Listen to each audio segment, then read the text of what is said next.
ഞാൻ 5 മിനിറ്റ്സിൽ log of ചെയ്യാമെന്നാണ് ശ്രേയോട് പറഞ്ഞിരുന്നത്. അത് കഴിഞ്ഞിട്ടിപ്പോൾ 30 മിനിറ്റ്സ് ആയി. ഇപ്പോൾ ഞാൻ ലോഗ് ഓഫ് ചെയ്തു. ശ്രീയുടെ ബാഗ് ഓൾറെഡി 1 വീക്ക് ബിഫോർ പാക്കാണ്. ഞാനിപ്പോൾ സ്റ്റാർട്ട് ചെയ്യുന്നുള്ളൂ.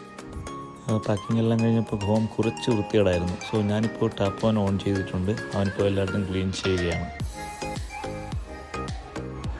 ഉച്ചയ്ക്കത്തെ ബിരിയാണി കുറച്ച് ബാക്കി ഉണ്ടായിരുന്നു. സോ അത് തന്നെയാണ് ഞങ്ങൾ ഡിന്നറിന് ഇപ്പം കഴിക്കാൻ പോകുന്നത്. സോ അത് കുറച്ചൊന്ന് ഹീറ്റ് ചെയ്യണം.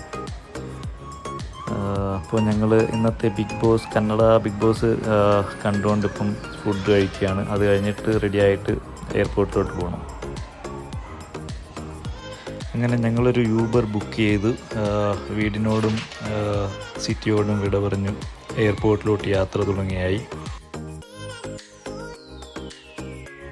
സോ ഞങ്ങളിപ്പോൾ എയർപോർട്ടിലെത്തി ബാഗ് ചെക്ക് ചെയ്യാണ്. ഇന്ന് അധികം തിരക്കില്ല ഇവിടെ. സോ ഞങ്ങളുടെ ഫസ്റ്റ് ഫ്ലൈറ്റ് മ്യൂണിച്ചിലോട്ടാണ്. അത് കഴിഞ്ഞ് ആ മ്യൂണിച്ചിൽ നിന്ന് ഡയറക്റ്റ് ബാംഗ്ലൂരും. സോ ചെക്ക് ഇൻ എല്ലാം ചെയ്തു. ഇനി സെക്യൂരിറ്റി ചെക്കിനാണ്. അത് കഴിഞ്ഞ് നേരെ ബോർഡിങ് സ്റ്റാർട്ട് ചെയ്യും. ഇതാണ് ഞങ്ങളുടെ മ്യൂണിച്ച് ഫ്ലൈറ്റ്. ഞങ്ങളിപ്പോൾ ഓൾറെഡി മ്യൂണിച്ച് എയർപോർട്ടിലെത്തി. അടുത്ത ഫ്ലൈറ്റ് ഒരു 4 hours ഡിലേ ഉണ്ട്.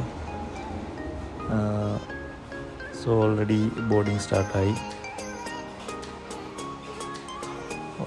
ഫ്ലൈറ്റ് ടൈം ഓൾമോസ്റ്റ് 8 hours ആണ് ഇവിടുന്ന് ബാംഗ്ലൂരിലേക്ക്.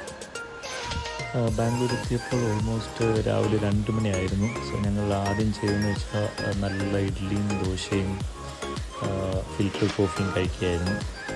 അതിനുശേഷം ഞങ്ങൾ ഹുബ്ലിയിലേക്ക് യാത്രയായി. സോ ഹുബ്ലിയിൽ ശ്രേയയുടെ പാരൻസ് എത്തിയിരുന്നു സ്വീകരിക്കാനായിട്ട്.